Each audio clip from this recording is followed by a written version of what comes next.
People like that.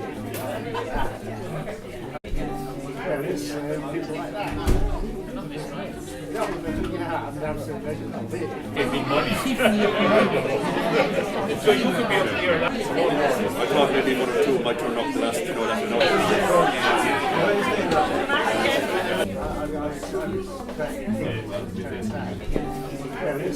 People like that. Oh, good evening, ladies and gentlemen, and a tremendously warm welcome to this special occasion at Quay Arts, a lovely venue here in Killaloe, Eleanor, the launch of Michael Durack's lovely new collection, Where It Began. It's my modest but very pleasurable role to introduce the speakers and readers of tonight's book, and I just hope that will be just the beginning of other introductions and socialising, which is what a book launch is all about. I think everybody at a launch has an important role to play in the begetting of a book to this stage, not least those who'll be buying the book and reading the book. And we've all, I think, all of us been somehow involved and touched by, in some way, by the author, the modest but enormously influential Mike Durack. All of us here, ladies and gentlemen, friends and strangers, readers and writers, poets, musicians, artists, scientists, family and acquaintances, locals, countrymen, blow-ins, even Romans if you like.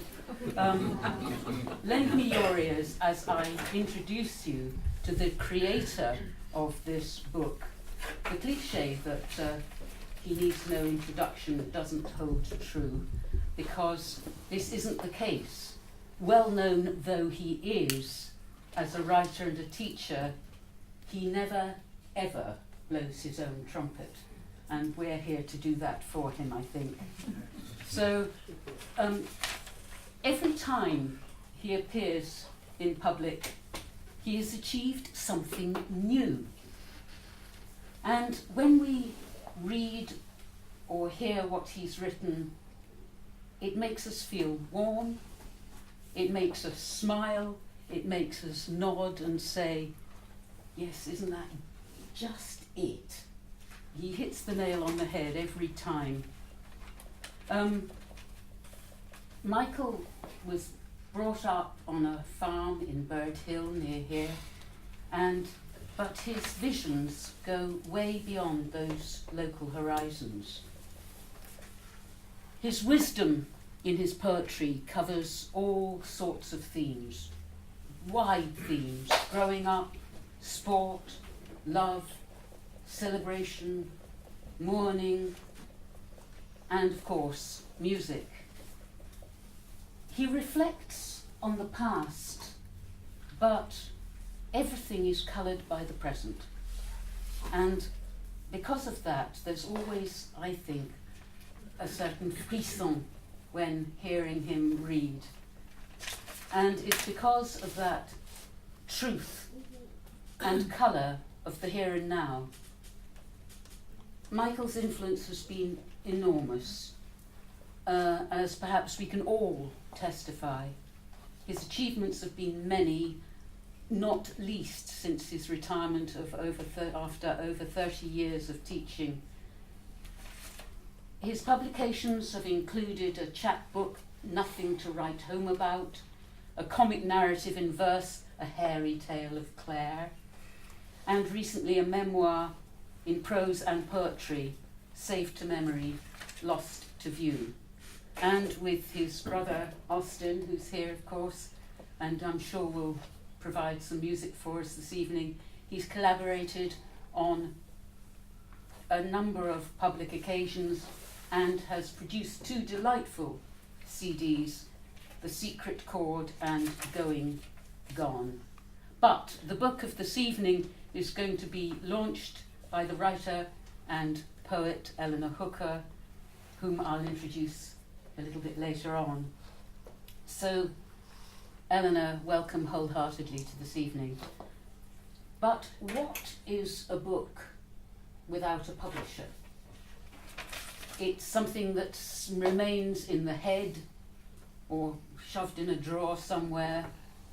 And so it's very fortunate that we owe the publication of tonight's book, where it began, 25 years of poetry, in fact, to Revival Press, which is an imprint of the Limerick Writers Centre under their community publishing initiative. And particularly, I'd now like to introduce the indefatigable Dominic Taylor, the director of the Limerick Writers Centre, whose enthusiasm and hard work and constant eye for what's worthwhile has resulted in this publishing phenomenon. So, ladies and gentlemen, it's with great pleasure that I introduce Dominic Taylor.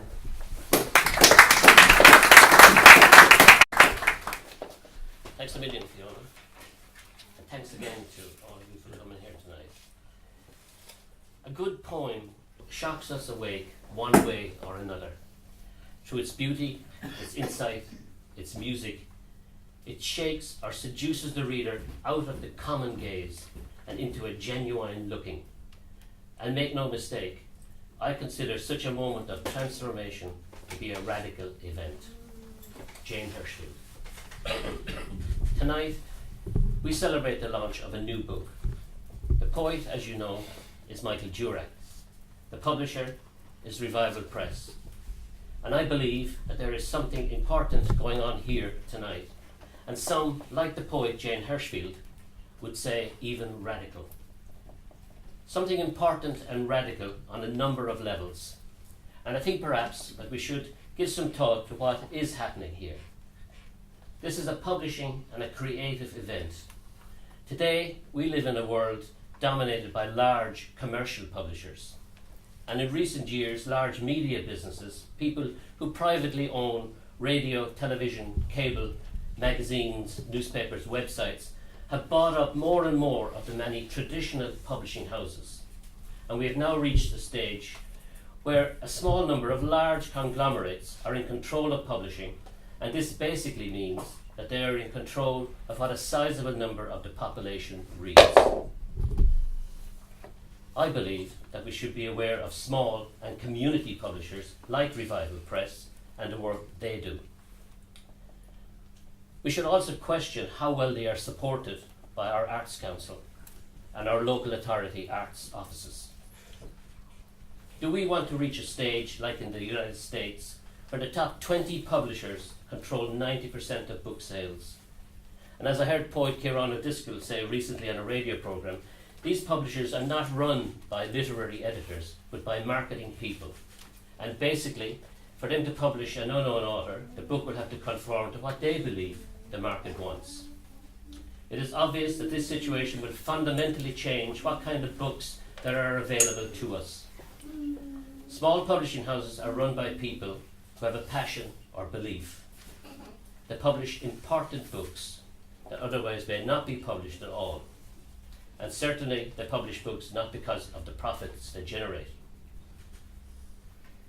The book we are launching tonight is the 63rd title the Limerick Writers Centre has published since 2008 under its community publishing initiative. At the Limerick Writers Centre, we share a belief that writing and publishing should be made both available and accessible to all. We try as much as possible to represent diverse voices and advocate for increased writing and publishing access to individuals and groups that have not typically had this access. We promote writing done by ordinary people, people who are maybe not trained writers and may struggle to get their ideas down on paper. We value difference and welcome people who may lack confidence in themselves and their writing ability. We bring together groups of people who value literature not just for its literary value, but who see its transformative power both for the individual and society. And we believe that stories, poems, diaries, memoirs do, as Seamus Heaney suggests, function as bearers of value.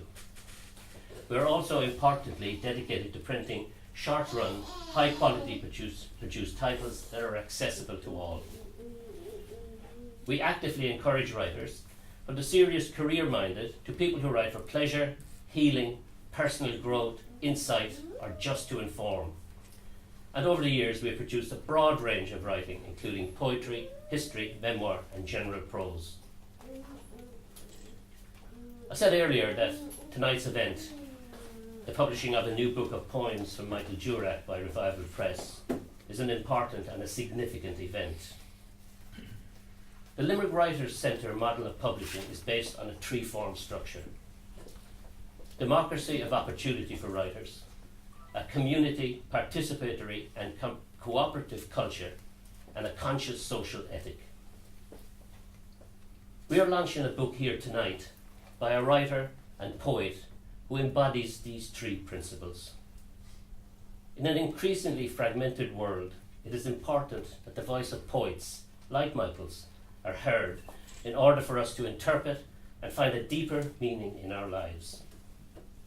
Books are still a powerful form of dialogue between individuals and communities. The technology of the book is old, but it's still cutting edge. And at the end of the day, as Samuel Beckett rightly stated, words are all we have.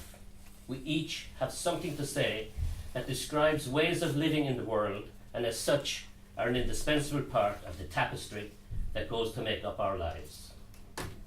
That is why this is an important occasion here tonight.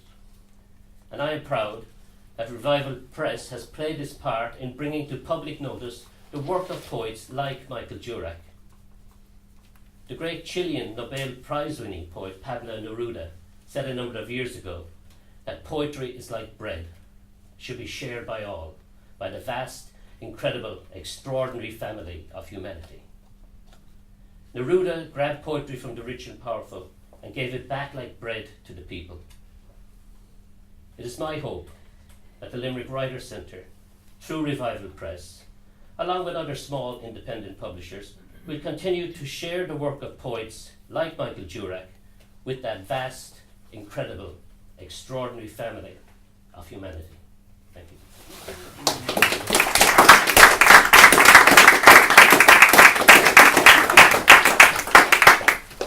Thank you very much, Dominic, for those inspiring words.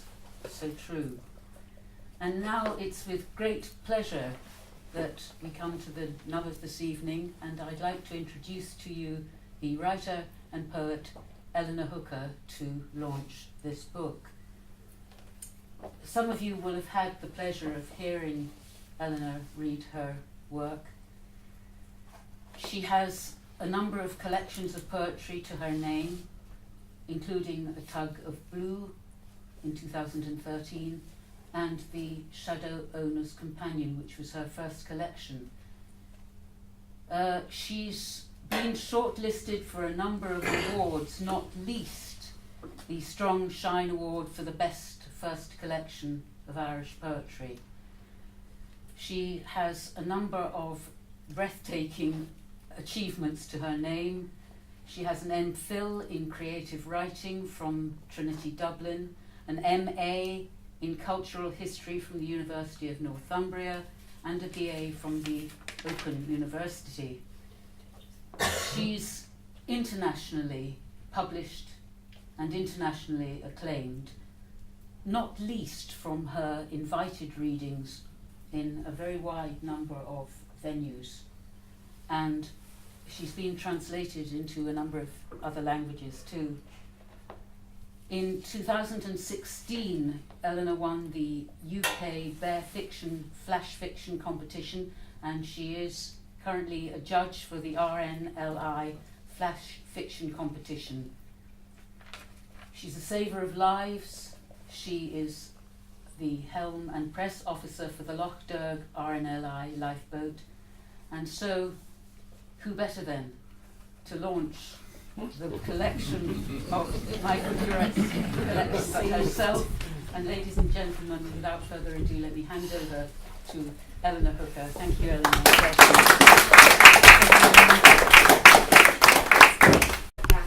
Thank you very much for inviting me, Dominic.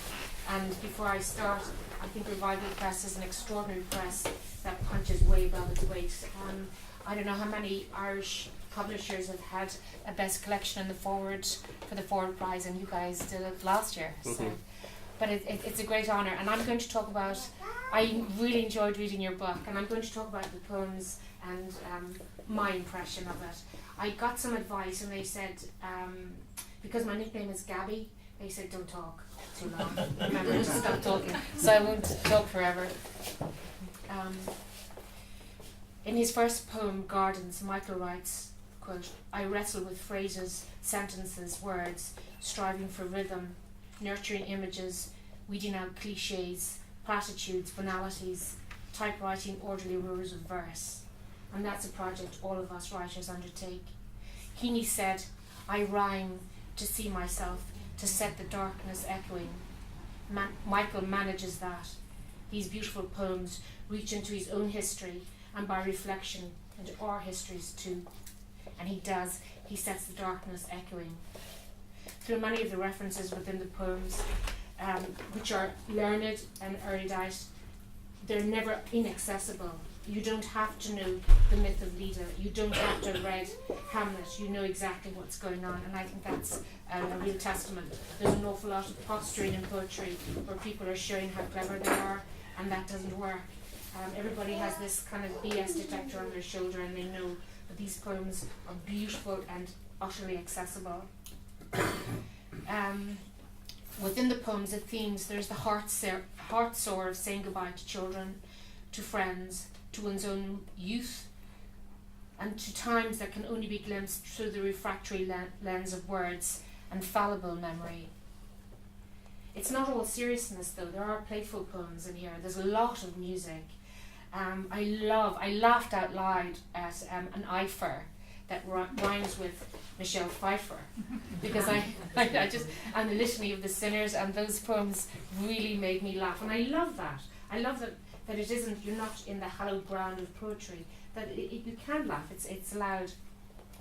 I'm going to have to ask you, I'm really bad at pronunciation. Prothalamian is a poem celebrating a forthcoming wedding, and it's after Edmund Spenser, who wrote a poem of the same title, and the river in his poem was the Thames. And he references Leda and the Leda myth after Ovid. But in Michael's poem, he references the Shannon by name and alludes to the Mississippi by reference to its official nickname, the Magnolia State. This is a stunning poem, and one assumes a gift to a daughter on the occasion of her marriage to a Mississippian. Michael, with the skill of a gifted wordsmith, never mentions the occasion of the marriage, but through metaphor makes quite a sensual allusion to the union.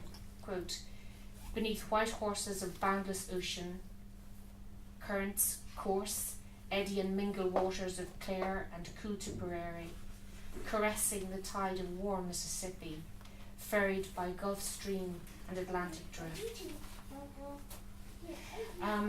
There are different poems and different themes within the collection, and one thing we do as a nation is, it's almost like a pastime, we attend funerals.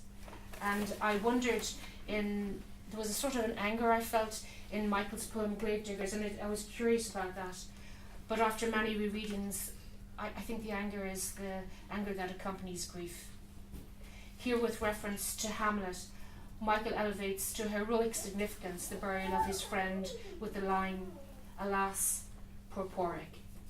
It wasn't until I came to live in Dromineer that I'd ever seen, at a funeral, I'd never seen the mourners fill in the grave. It was just something I'd never seen done. And I rang my mother and I said, what's this? And she said, that's the way it was. Everybody got involved in filling in the grave after the person had been lowered into the ground. And then when we came to Dromineer, I said to my husband, I can't live in this house. We've more relatives dead in it than alive, because in every one of the bedrooms their urns were still there. So I was given the shovel. True story. I was given the shovel and I found myself in the ground almost 6 foot by 6 foot until I was reminded, you're burying ash. Michael describes the mourners, quote, hands itching for the shafts of shovels, and likening their desire to bury and be buried as the, quote, osse's wart of their creation, making reference again to Hamlet and his conversation with Gertrude. It was Act 5, Scene 1 of Hamlet. It's a very, very powerful poem, and I found it deeply, deeply affecting. Read it and find out for yourself. But there is that anger, and I think that's allowed too. You're allowed to be humorous, and you're allowed to let those emotions go. I remember the first time I ever went to a workshop, the writer who was conducting it said to me, "Writing that's a rage is failed writing." And by inference, the poem that I presented at the workshop was a failed piece of writing because it was incendiary. And another thing I love about, you hear so much about mother and child, almost like Madonna and child, and nobody has a monopoly on love. And so I was absolutely enthralled by the poem Father, which is Father and Baby Asleep. And you took that back for men, because you don't often see that. And we're reminded again that less and less we see these poems, and that in this poem I was in awe of the pantheon that is contained in it. The quote, "She heaped into his lap, safely fenced with a cat's cradle of giant fingers."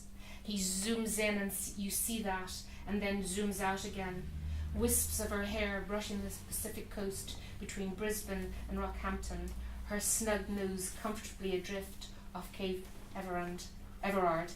And that's beautiful. That you know that there is a sense in some, well, certainly now the poems that you read now, it's all about domesticity and the interior life of motherhood. And when women are even writing about those poems, they talk about themselves and their relationship with the child, and not the father or the parent. The father figure is really not included. So this was beautiful. I thought this was taking it back, and I really enjoyed that poem. I was delighted to see anthropomorphism in Michael's poem in October, because in a review of my second book, I was accused of hastening the demise of the planet, and through my persistent and delinquent use of anthropomorphism. So that's an absolutely beautiful poem. I'm going to quote the first line. It's a poem in October. "Misty October lies down with the first leaves, stretches his long frame by the riverbank, turning the walls to ghosts." It's just beautiful use of words. You can see it. In the final poem, also the title poem of the collection, Where It Began, Michael gives a lightning account of his life, a summation of this book of memories. He quotes lines from songs, names major characters from history, and in an imaginative use of that rhetorical trope, he names part, but a whole time frame is referenced.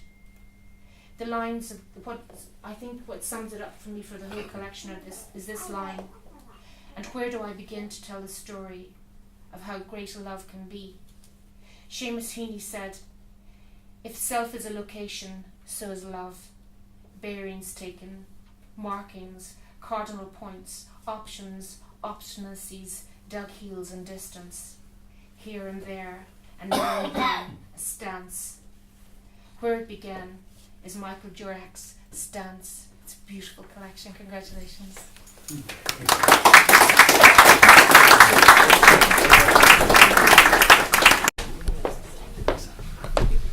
So we'll hand over to Michael himself to read some of his collection, and I know it's going to be a very great pleasure for us all.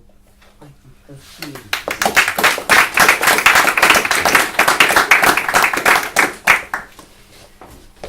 I'm all confused now because I've been listening to people talking about somebody, a writer, and I'm sure when he's going to appear, or he's lurking down there somewhere, but I'm not so sure I recognise myself. I'm greatly flattered. It's a huge honour to have a collection published. It's an added honour to have it published by Revival Press, a wonderful publisher, a wonderful movement. And it's an added honour again to be introduced by someone like Fiona, a woman, a person and a poet for whom I have great admiration and love. And on top of it all then, somebody of the stature of Eleanor Hooker, saying wonderful things about poems that I took for granted as run-of-the-mill, maybe just about acceptable or passable or just about worthy of putting into a book and sending out there. So thanks Dominic again for your faith in me. The last collection, a memoir, was published by the Limerick Writers Centre, and Dominic encouraged me to put my poems together into one volume. And I appreciate also all the other people in the Limerick Writers Centre whom I've got to know in the last 4 or 5 years, and meet now monthly at the On the Nail readings. I'd also like to thank, I suppose from the technical point of view, Patrick Corcoran with the book design, text design. I gather Patrick isn't well at the moment, so I wish him good health. And my daughter Ruth, who put blood, sweat and tears into the cover design. A lot of anguish, mainly on her part, I think, before we eventually agreed the shades of purple and blue were just about what they should be, or matching her impressions from the printed versions that she turned out. So I'm delighted anyway with the cover design and with the overall design of the book. I think it's a nice, pretty publication. So very pleased with it. Other than that, I know a lot of old friends have come here tonight. Especially delighted with the turnout of colleagues, old colleagues from Nina CBS. Here, always in huge numbers. Just reminding me that I'm not totally forgotten after. And to other friends and neighbours and who have turned up to give their support. Just before I get on to the reading, maybe just mention as well maybe the local shops who have stocked the last book and will stock this one. In the absence of a dedicated bookshop, it's great to have people like TJ's and Evelyn Whelan prepared to make the book available for local sale, and of course also the bookshops in Nina and Limerick, the dedicated bookshops. I'd like to thank Rosaline of Quay Arts, beautiful venue. The last launch, I think, surprised everybody. It was such an attractive setting and accommodated a big crowd. So thrilled again with another big crowd here, and I think it's even nicer here with Ruth Raven's exhibition from last week. It was launched last week. And before I finish then, I'd like to thank my family, my wife Mary, and 4 children to whom the book is dedicated: Emily, Ruth, Lillian, the sleeping baby and the ferry, and my son Stephen. And again, thank you all for coming here and being such a well-behaved audience. When we started heckling at them, maybe your time will come. I'll read a handful of poems from the collection, and I'll start with one without music, and then we'll invite Austin to join me in a few of the poems. Some of the music is actually Austin's own composition, and some are well-established classics. So to start with, the collection title, Where It Began, kind of implies a number of beginnings, and they could be ancestral beginnings in Scariff or Clare or whatever, or historic beginnings in Killaloe and Ballina, and also beginnings in writing and family beginnings. And the actual title poem has a more specific Where It Began reference.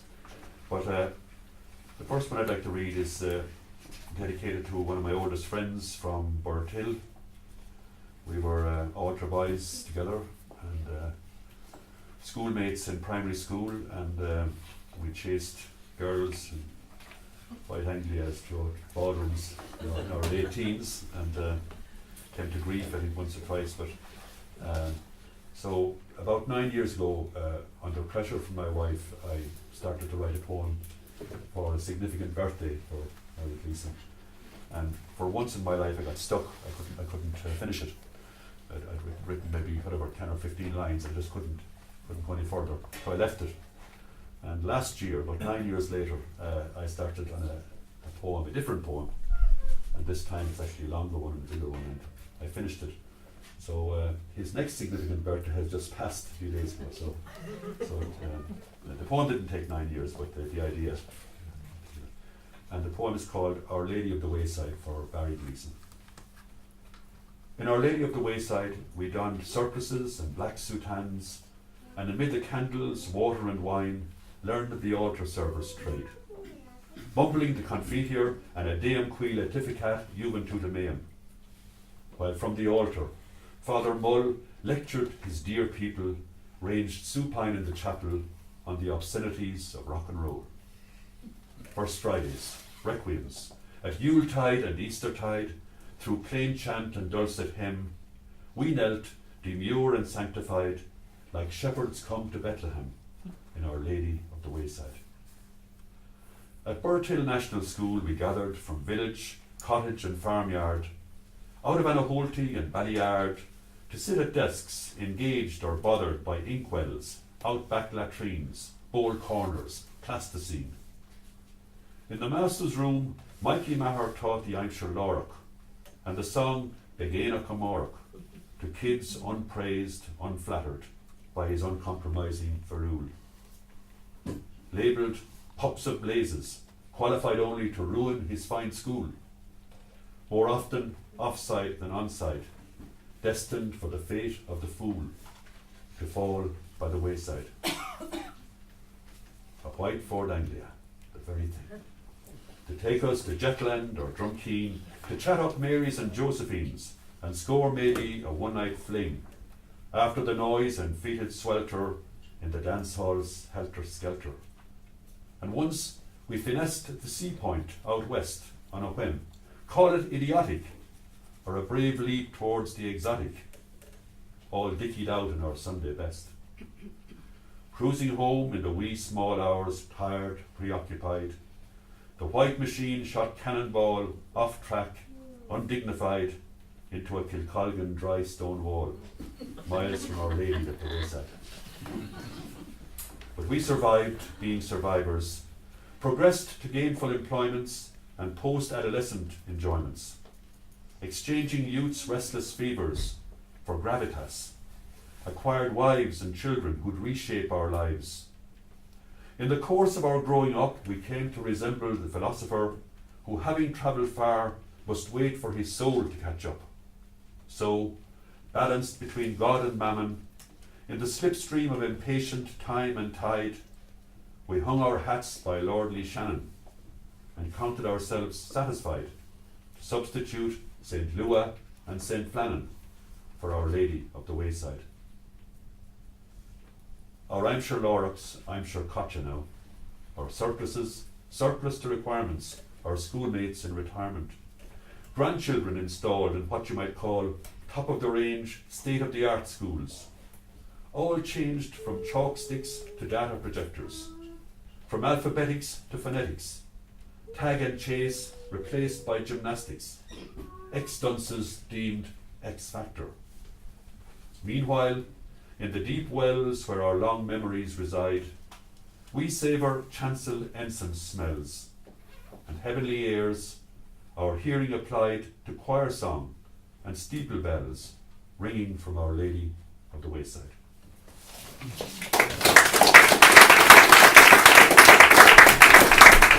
And it's set over at the bottom of Killaloe, opposite the cathedral, at the junction of Church Street and Royal Parade. And much the same theme again, the past and the present mingling or whatever. Stone throws. Carry a handful of pebbles to the junction of Church Street and Royal Parade, where history's just a stone's throw away. A mere lob finds St. Flannan's oratory, a dink, the well of the self-same saint, behind the ATM at Allied Irish Bank. A toss ricochets from the 12th century cathedral, with its Romanesque doorway and old stone. Almost within touching distance, the shell of PF's Cinema Paradiso, the Astor, Q, Elvis, Flaming Star. A long slingshot away, or maybe more, but still within an ass's roar, the site of the great Barrow's throne, itself a throne stone from St. Louis oratory. salvaged from Friars Island in 1930 and rebuilt stone by numbered stone before the deluge of the Shannon scheme. At Royal Parade House, Mrs. Ryan's sweet shop has morphed into Andrew Lofthouse's Ponte Vecchio, a wine store and Italian deli. While overhead from behind pebble-dashed walls, the Munster Music Academy hurls violin and piano notes towards the dance hall that is now Whelan's food store, offering newspapers, whipped cream, boat hire, and a welcome in 18 languages, including Welsh and Portuguese. An external wall carries murals, the Morris Minor 1000, a giant pink ribbon, a Chaplin-esque silhouette leaning on a lamppost, and a signpost that reads Roma 2640 km at the junction of Church Street and Royal Parade, where history's a stone's throw away. Bring some pebbles, cast the first stone.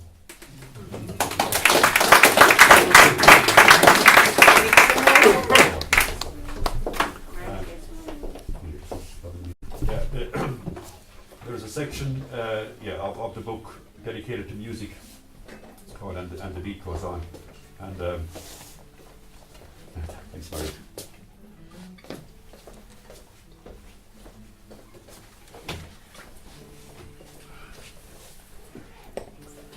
And this particular poem is a kind of a joke, light-hearted piece. I had something similar in the memoir.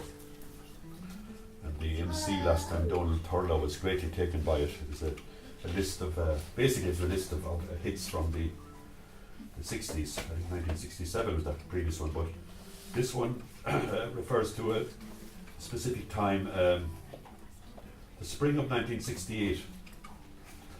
And if memory serves me right, I was established in a lodging house in Dublin's Quays with Danny Grace and John Gleeson at the time.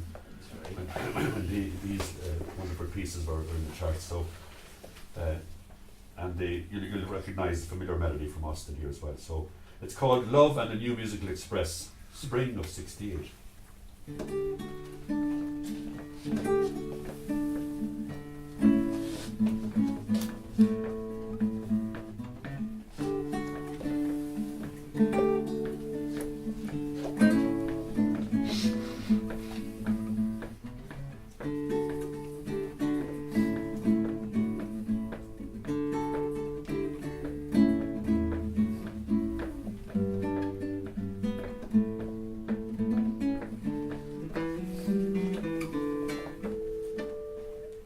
If I were a carpenter, and you were Delilah, or Rosie, oh Rosie, or Lady Madonna, or Cinderella Rockefeller, or Jennifer Juniper, Jennifer Echlin, or if you were Judy in disguise with glasses, would you marry me anyway?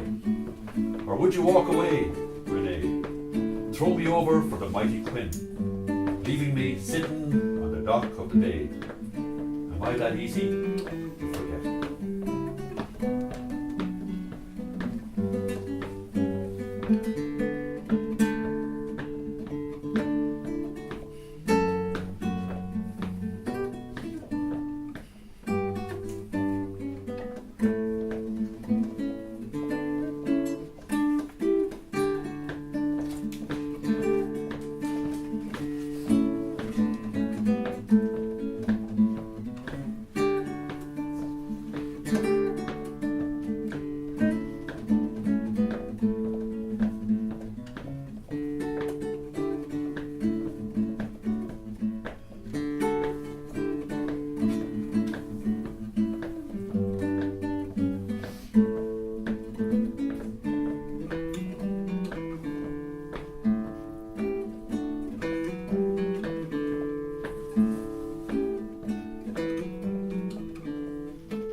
Because Donald Whelan is here, I want to read this short poem.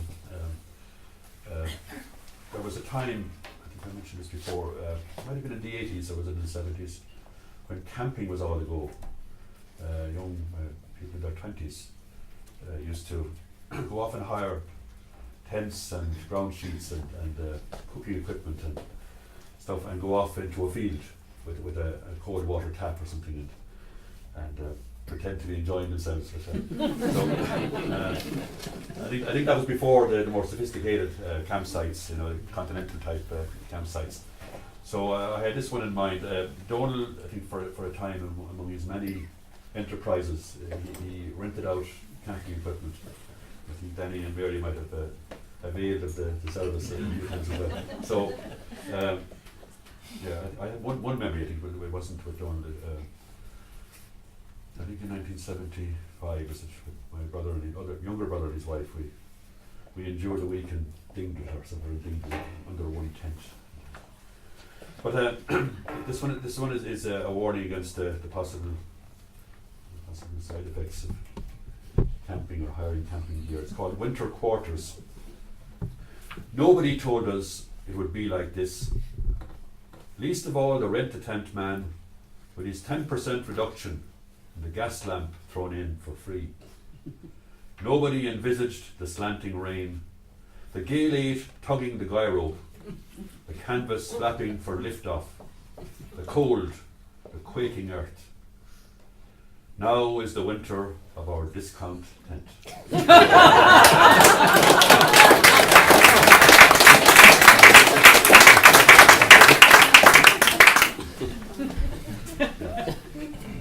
Another kind of throwback to very early days. I might have been 9 or 10 at the time. My father was a Clare man, and he had a Clare neighbour who was helping him with some farm work. And we were sitting down at the table on a Saturday evening on the eve of a Clare versus Cork hurling championship match, at a time when you didn't have to be a prophet to work out who was going to win the match. And I think it was for the sake of conversation, my mother might have asked the neighbour, Mick Tully, how is it going to go tomorrow, or how do you think Clare will do tomorrow? And Mick, who knew very little about hurling anyway and didn't claim to, he answered automatically. He said, we'll be bait, but we won't be bait much. It struck me as a lovely kind of variation on the glass half empty, glass half full. Where are you with that? Is it optimistic resignation or whatever? So a few years ago I wrote this poem just based on that phrase. It's interesting. Sometimes a poem can come from just a phrase, throwaway phrase. And Austin has his own melody for this one. It's called Part of the Journey.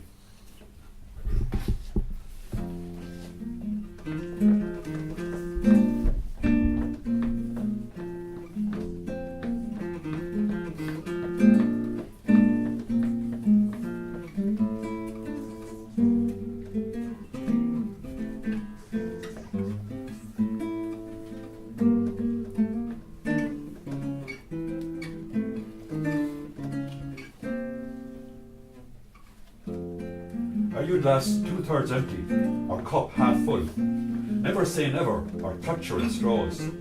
Trusting to karma or to Santa Claus. Have you rose-tinted spectacles, or back to the wall?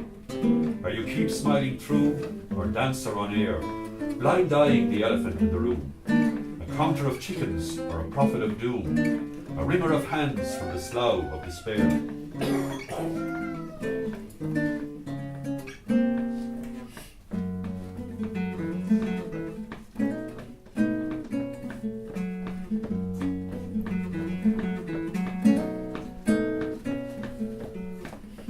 So, make your prediction as your team takes the field.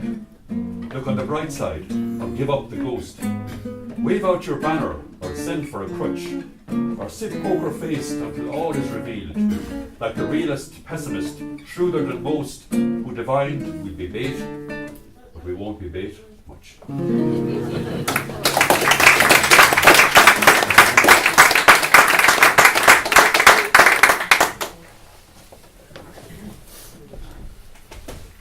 Austin, the jazz maestro. I finished it with the title poem, and a little bit like the Love and the Musical Express. This is a kind of a cut and paste poem. It could also be described as a kind of a scripted reading in the ears focusing on one year. It's news headlines, sports headlines, and the popular music that was in the charts at the time. And as I say, this refers to a specific year or a specific time. So it's not so much where it began as when it began. And it refers to the year when I started going out with my wife to be in earnest.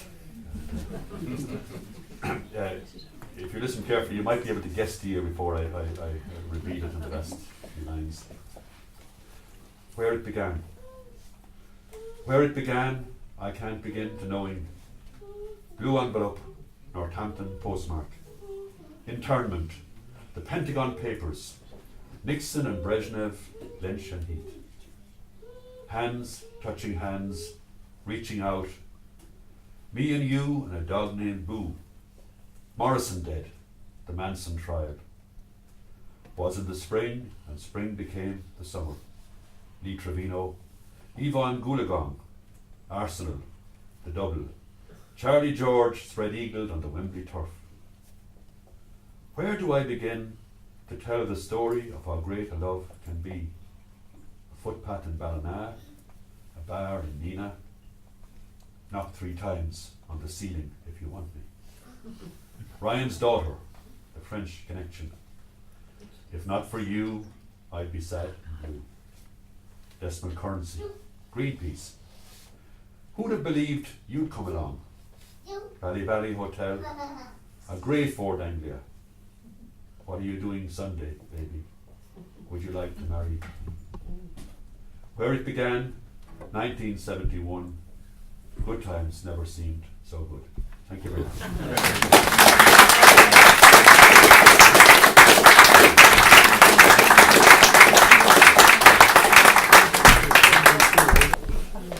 Michael, thank you for bringing the tears to our eyes.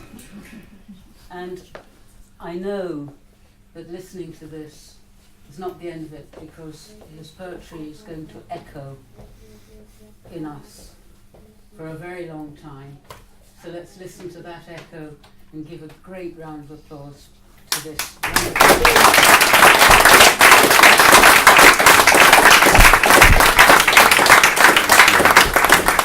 He's quite young. I just want to say thank you again to everybody who's made this evening possible, and to invite you to buy the book, read the book, and socialise and make your own introductions.